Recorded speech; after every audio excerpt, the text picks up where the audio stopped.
Conversations with gospel artists, pastors. Our favors would guide us through all the troubles and disasters. Indeed, we fell short, but the Lord never passed us. Our belief in God is the most important factor. It's the Veleka B Project. You're now tuned in to the Veleka B Project with your host, Veleka B, lover of God, founder and CEO of Set Apart and Chosen. Sit back and relax and enjoy the conversations. Hey family, we are back. Your girl Veleka, founder and CEO of Set Apart and Chosen. I am coming back on, and we are doing our part 2 with Dr. E. Listen, if you missed the last segment that we had with her, you missed a treat. I am just going to go ahead and bring her on really quick right now. Hey. How are you? I'm great. Last time we was here, we started on, let them know what we talked about. It was just overwhelming. I'm sorry. Listen, so last week we were dealing with the atmosphere of overwhelm, and then we shifted, and you hit one of my buttons, and I just went left. No, it was a good left because I was holding back because I try not to put people on the spot. But when I saw you start crying, I was like, girl. All right. So we talked about evolution of elevation. Yes. And how we got started on this. Tell me how we got started, please. So I don't know what you said. We were talking about how we get overwhelmed with stuff. And then you were saying, especially when we're moving into new things and then, we're trying to do stuff. And then now we got to deal with, trying to elevate. And you said elevation and people looking like that. And I was like, ooh, that right there is right up my alley. Let me tell you about my entire life doing this. And it seems like I always say, and I'm going to keep it 100. I always say when I dummy down my life, and family, don't take it the wrong way. My family, friends, we all good. But as I started going up and people start falling off, now she's acting funny. She act like this, she act like that. And then it's to the point where you don't even want to tell people or advertise what God is doing in your life because you're going to get that rejection.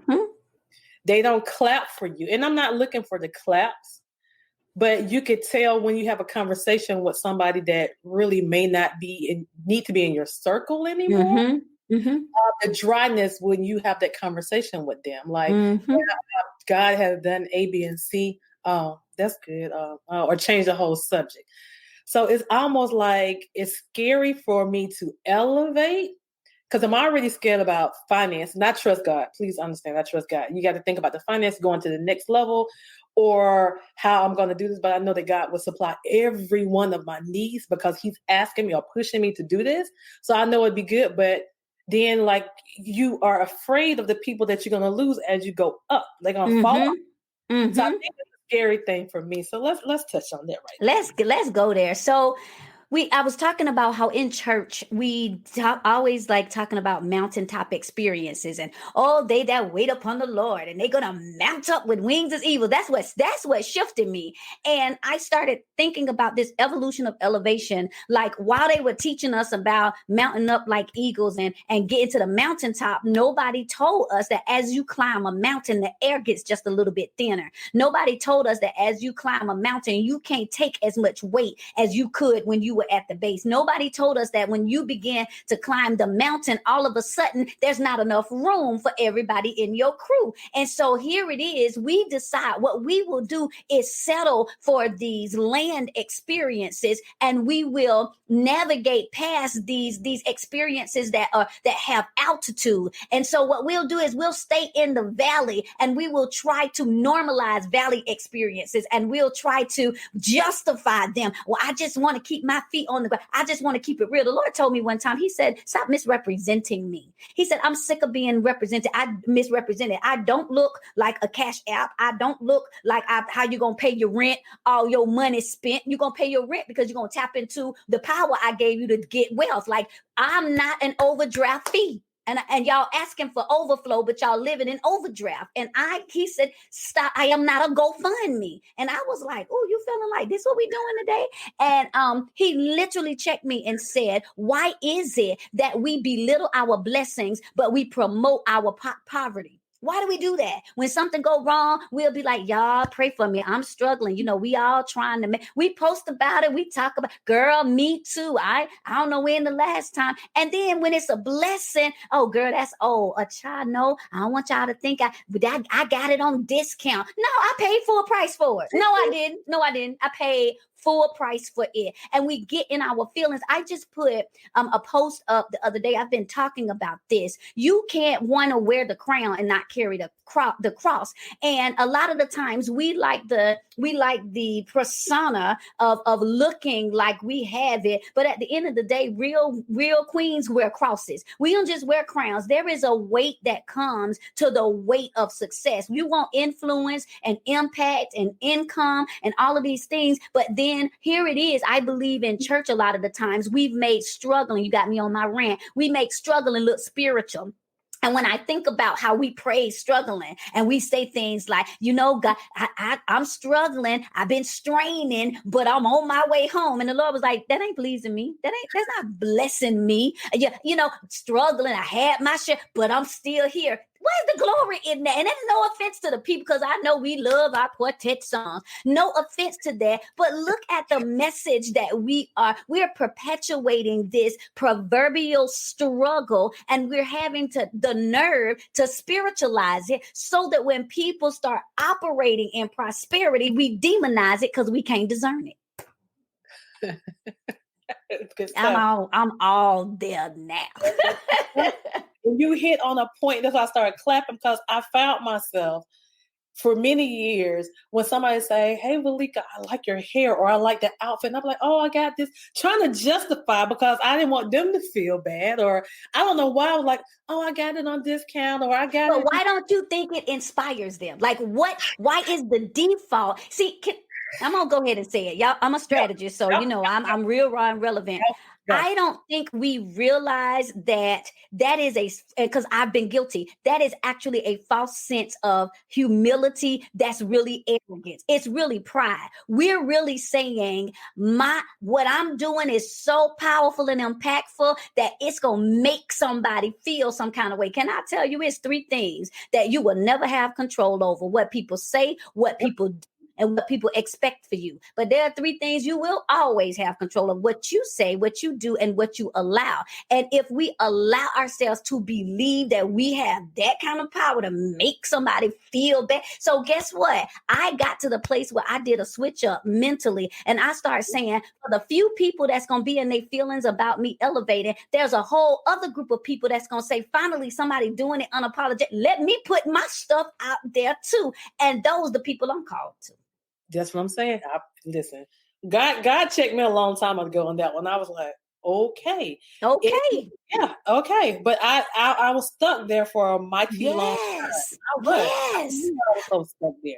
Because why are we responsible? Because we feel responsible for somebody else's emotions. Like, who told you? The Bible says, take up your cross. But we've decided, but what about my mom and them? And what about my cousins and them? And what about the folks that went to school with me? And who gave you that responsibility? When we stand before God on judgment, he is not going to say, Veleka B, I want to know, I understand that you couldn't do what I called you to do because you got Lil John them and Teresa them and all of the, and he's going to say, depart from me. I didn't call you for that, because they got to stand before me and tell me why they didn't do what I asked them to do. And it's like, oh, well, but won't you hold me responsible for what I did? But the Bible says, when you are established, when you are strong, then you bear the infirmities of the weak. The problem is we won't get ourselves established first, so that I say this all of the time, somebody has to win to give the rest of us the strategy. And so here we are. Why are we trying to pull them in the middle of our struggle? Hey, how about let me win? Let me make 6 figures. Let me launch the business. Let me get the contracts. Then I can come, because now I'm strong and I can help bear the infirmities, the information you need. I can give you the impartation you need, not because I'm giving it to you, but now I can teach you how to do it for yourself. That's empowerment. How about the ones, and it comes to a point where when you are elevating or going to the next level, the ones that falls off. And sometimes we feel guilty because we feel like, and a lot of time we like to, like I was married before, good marriage now, but I just felt so bad because I was like, oh my Lord, I said, I can't get a divorce. And we try to drag and carry these things with us. But God had to remind me too, and this is my testimony, that God had to remind me, you didn't even ask me, can you marry that man? Listen, we got the same testimony. He said, you trying to make me cover what I've condemned. I ain't covering that because I condemned it. Right. I didn't give you permission for that. And I was like, same way you got in it, get yourself out of it. And I'll deal with you after the fact. And I was like, is this the God of Abraham, Isaac, and Jacob talking to me like this? But it was him. It was him. And how about the ones that falls off? Like they don't understand. Okay, God is elevating me, and you can't carry everybody. They don't understand that you can't carry everybody. But I was down with you for whatever, but they don't get it. So how do we counsel through that? Because it can be some broken relationships, some broken families, and things like when we elevate and God tell us to move. Oh, now she want to be high class. Now she want to be bougie. Now she's too good because she's over there with the Joneses and she can't come back down here to the Browns now. You know what I'm saying? Like, how do we should the relationship be cut off because they fell off? Like that's a struggle. It really is. And I've been there. Here's a lot of the problems begins before that. We give people access without instruction. Right. First of all, that's the problem. Let's do the internal inventory first. Part of the reason we feel it and they feel entitled to us is because we let them all upstairs in our bedroom. So they feel like they can roll up in our house and go in the refrigerator and look because we let them. So, this is what I do. I just get to the root of the problem. So now we want to look crazy. No, when you come to my house, you get limited access with some instruction. So guess what? Y'all can be downstairs. Here's the refrigerator if you need to. Here's the bathroom down here. Here's the living room. But guess what? Upstairs is off limits because my family live up there. I don't know if you got sticky fingers. So my purse up there. You stay down here where I can monitor your activity. But this is what happens to us emotionally, and we bringing people into our house, and then when they mistreat us or misuse us, or we saying I'm moving, and so now I'm in a different house. You gotta take your shoes off when you come. Well, you used to. No, it's my responsibility to give new instructions. It's my responsibility. We've said this a lot. We teach people how to treat us. And so we keep giving the access. So we just have to say, here, let me have this one conversation because I don't owe it to you, but I want to be clear. Because if you're going to take it, you need to take it like I said it, because I can back up if I said it. So here it is. Because of what my assignment is, here are certain things I don't have available. I don't have passive time. I teach my mentees and the people that I coach, when somebody calls, if you schedule yourself first and you have an assignment, then you can say, hey, I got about 10 minutes. What are we talking about? You have access, but I just gave you some instructions, 10 minutes. Or, hey, you need to call before you come by the house. I will sit in my house and hear my doorbell and will not move because I gave you instruction. But the thing is, we have to pull away from the emotional, unhealthy codependency that we have for somebody else's validation and affirmation. That's the problem. And so now 1 million people liking your post and you looking, but Johnny didn't like it. Of course, Johnny can't like it because your wholeness is illuminating his brokenness. Right. But that's be okay with that, because this is still your assignment and you are still going to be accountable for it. That's good. Yeah. I want to take a time out real quick. Because you're freezing now. I am? Hold on. Let's make sure. Yep. You're freezing on my end. Say something else for me real quick. I'm gonna cut all of this. Yeah, no, that's fine. It's going straight on mine. Okay. Say something else for me really quick. Check. 1, 2, 3. Can you do me a favor? Can you come out and come back in? Uh-huh. Yeah, do that for me real quick. And we're going to start back up. Okay. 14. I kick you out. Kick you all the way out. Kick out the broadcast.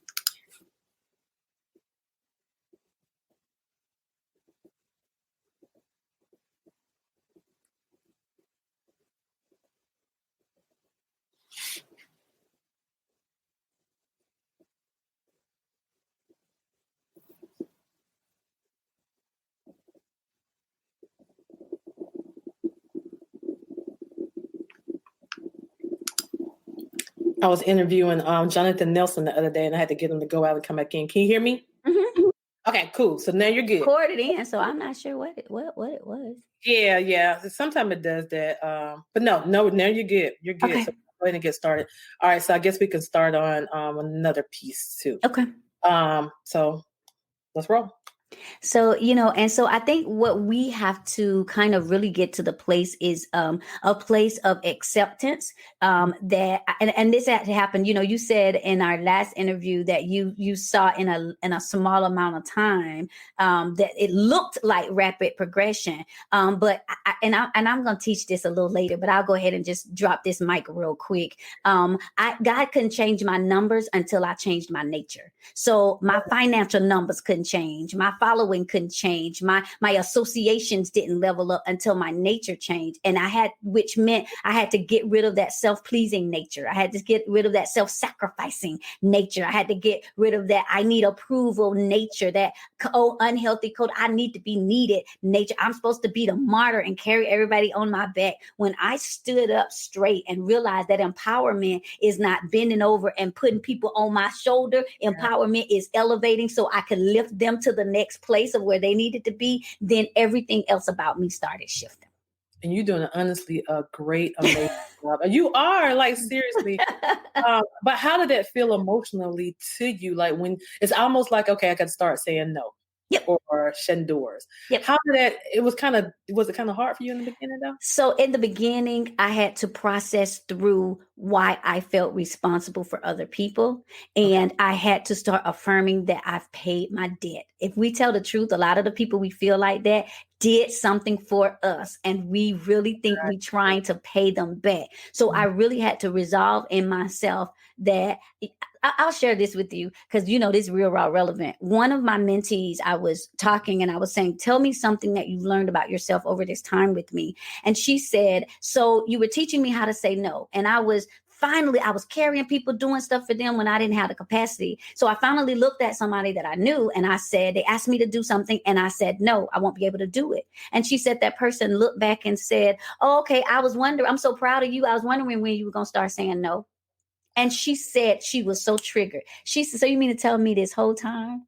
She knew I was at capacity. She knew. And people know when they call you Veleka, they know doggone well everything you working on, what you got on your plate, what they're expecting. And I tell people this all the time. People got plan Bs, but they plan A come through like 4 flats every time. And so what they do is, and so when you finally say no, they're going to act out because that's what we do. But they really saying, I was wondering when I was going to have to stop riding her coattail. I was wondering when she was going to finally cut myself off. Right. And I realized that. And so when I really realized that I am enabling, not empowering, and that what if something happened to me and I couldn't help them? Am I happy with my ability to help them stand up by themselves? I wasn't happy. So I started shifting over to empowering instead of enabling. But emotionally, it was difficult. I can imagine. And I do, and don't think I do not see. I may not follow you when you're live, but I go back to look at you. And I remember one time on one of your lives, you were talking about how you used to be the choir director, used to be pretty much everything. So you're transitioning from choir director, from singing. And I remember you said like family members and everybody was looking at you to do certain things.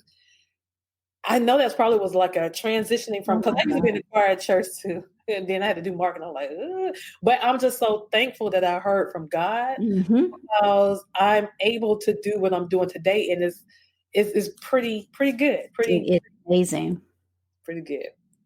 So how was uncomfortable? Was you nervous? So here's the thing. I have this strategy called me mapping. And see, I'm giving y'all this for free. So catch this win, right? So it's called me mapping. And what the Lord gave me a revelation is that roads lead to roles. ROAD leads to ROLES. And so he told me to put myself in the middle of write myself in the middle of a page and write down all the ways that people had access to me. What vehicle did they have to get to me? So they could get to me if they wanted a song. They could get to me if they needed an MC. They could get to me if they needed a graphic designer. They could get to me if they wanted a vent. They could get to me if they had a sob story and needed some money. And so he said to me, you become everything that road leads to. You take on that role. So now I'm wondering why I'm socially and spiritually schizophrenic, because I'm an ATM and I'm a choir director and I'm a graphic designer and I'm a coach and I'm a trash can and all of these roles. So no wonder. And he said, now put that piece of paper down and pick up a fresh one. Write your name in the middle and now write down the roles you want to play, and I'll show you the road to get to them. Oh, that's good. I'm sorry, what? And what it required. And he said, so now if the roles over here don't equal the roads over here, then they need an exit strategy. How do you stop yourself from how do you stop somebody from getting to a location? You close the road.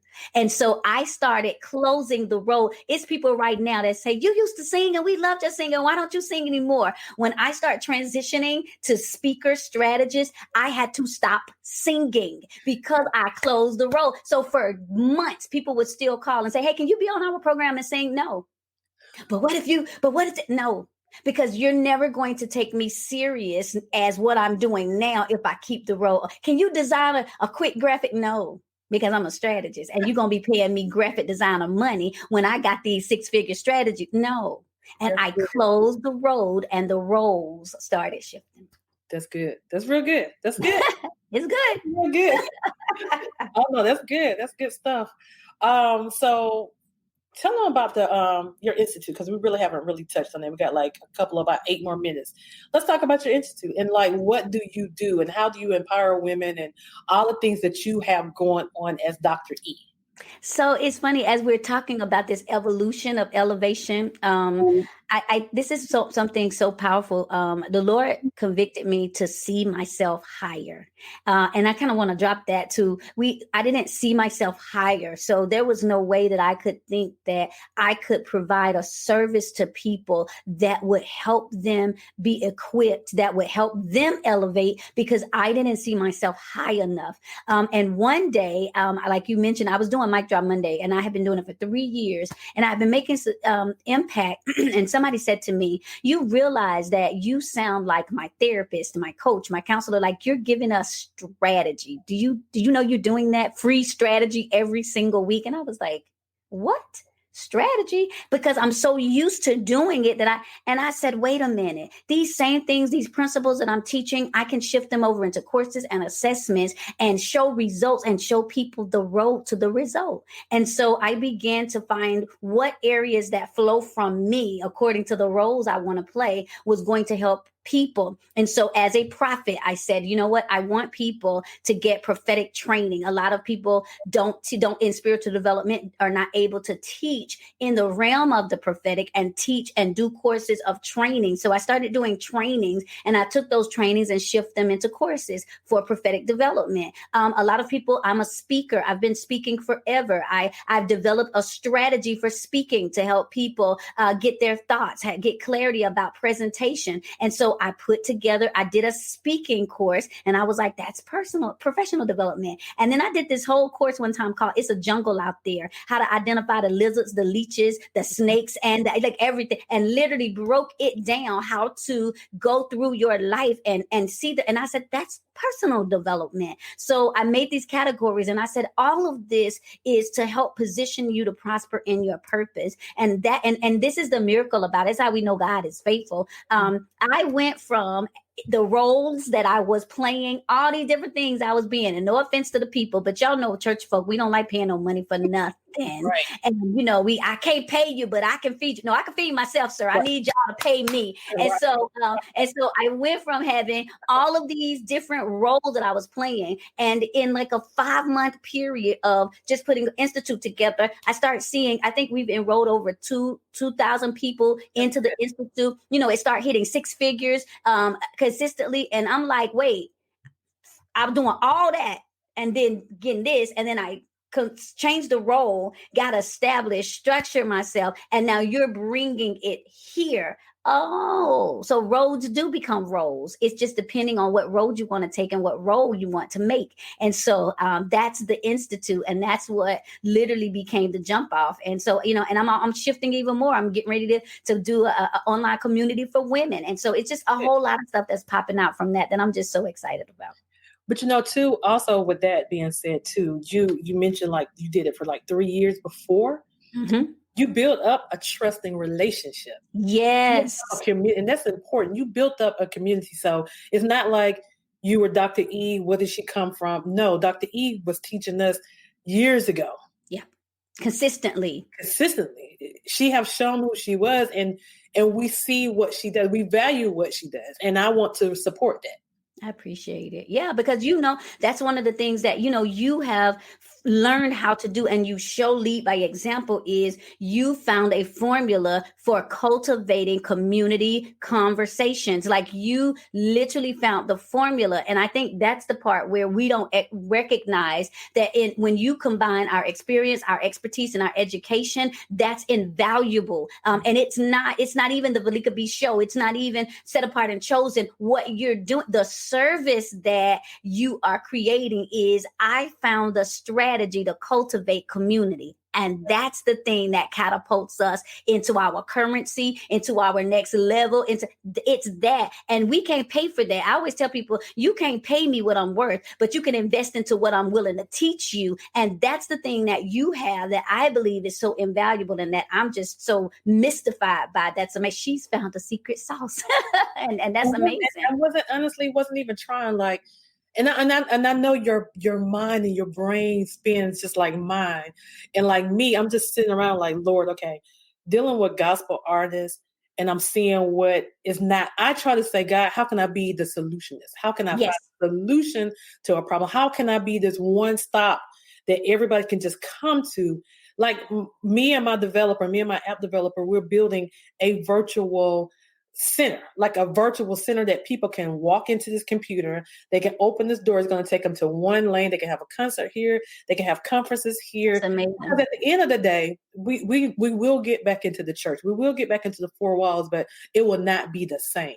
Right. People do not sleep on what we have now, the social platform. Yes. The digital. It's been here. Yes. We just was handicapped when it was time. And I was like, people was looking at me back in the day, like last year when I was like this and that, and I was promoting this stuff. And people were like, she talking about she crazy. What's she doing?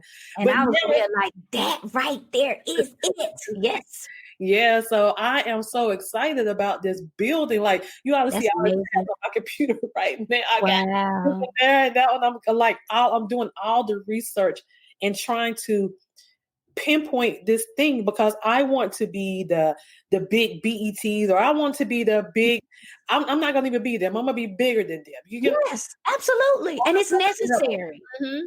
Yeah, we need it. And from somebody who is kingdom. I've been saying 2021 is the year of the kingdom, especially for women. Y'all better catch this win. But for kingdom women, if you are in alignment with your assignment, and if you can move past these internal things, these barriers and buildups and barricades that keep you from showing up in boldness and wholeness, then it's going to be a setup for you to be successful, for you to take the world by storm, because there is a platform, there is a need for what it is that you have, if you are ready to be bold and step into it. That's good. That's good. Guys, it's been an honor to have Dr. E. The mic dropper. The mic droppers. Listen, I call her the firecracker. I'm sorry.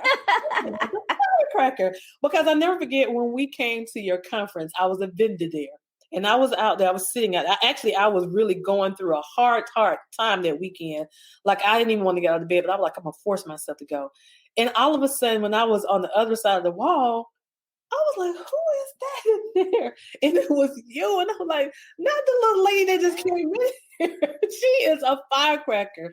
So guys, firecracker in a good way. You are so powerful and so strong. And you just, even when you was on that stage, it wasn't you. I don't know who that was. It was not the lady who was out here greeting us earlier. But I am just so grateful that you came on to support us. And she has on Mondays a series called Mic Drop Mondays. So Veleka B, I started building this this vegan lip line. So I just kept saying, you know what? I want to name, and she was the first person I named a lipstick out there. And I gave her some colors, but I just knew something about that red. And it was something about that red that was very powerful. And she has it on right now, guys. And I knew that everybody wanted it. And I was like, okay, let me give her the strongest one that I know going to go far. And that's like, really, I didn't even hook my girlfriends up like that because it was just something about you. I was like, wow. She's gonna be we're gonna name this red after her. It's gonna be Mic Drop, and that's it. That's closing them out. Mic Drop. Period. Listen, I'm trying to and listen this and for somebody like me that's always dropping mics and shameless plug, it don't come off, don't move, can't kiss it off. I was like, we did a photo shoot and I was like in it, and they were like, this stuff really, this is what I was like, this is good quality stuff. So I tried on all of them, everything looked good. And with that, I'm gonna make sure I ordered some scrub because people don't understand you have to put Vaseline on them. You sure do. But I got some lip scrub for you that you can put on. It's gonna make your lips nice and soft. I got that for you. I've ordered. You'll be the first one to have that. They sending me the trial of that this week, so I'm excited. Oh, let me do a review when I get it, because every time I wear your stuff, I'm like, so Veleka B, y'all need to catch this. That's about empowering women, and I appreciate because you didn't have to, and I wasn't doing it just to get I just admired everything that you was doing. I wasn't trying to get any clout or anything. I'm like, right, but did you see those photos in that photo shoot? I was like, y'all see this lip popping? The real pictures. Listen, you are dope.com on those. I'm like, oh, and then you know what?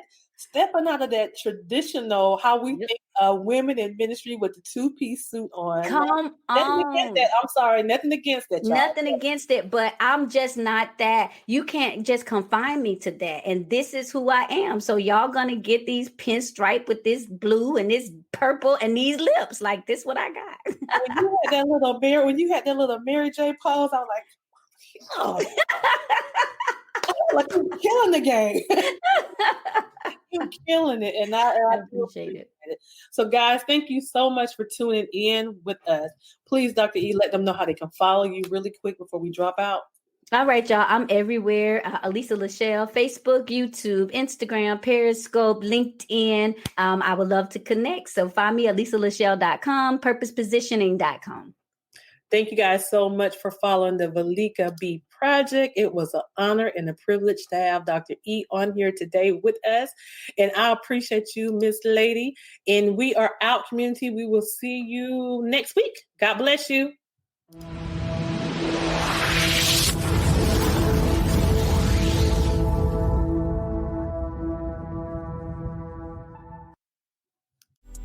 Well, that concludes this episode of the Veleka B Project with your host, Veleka B.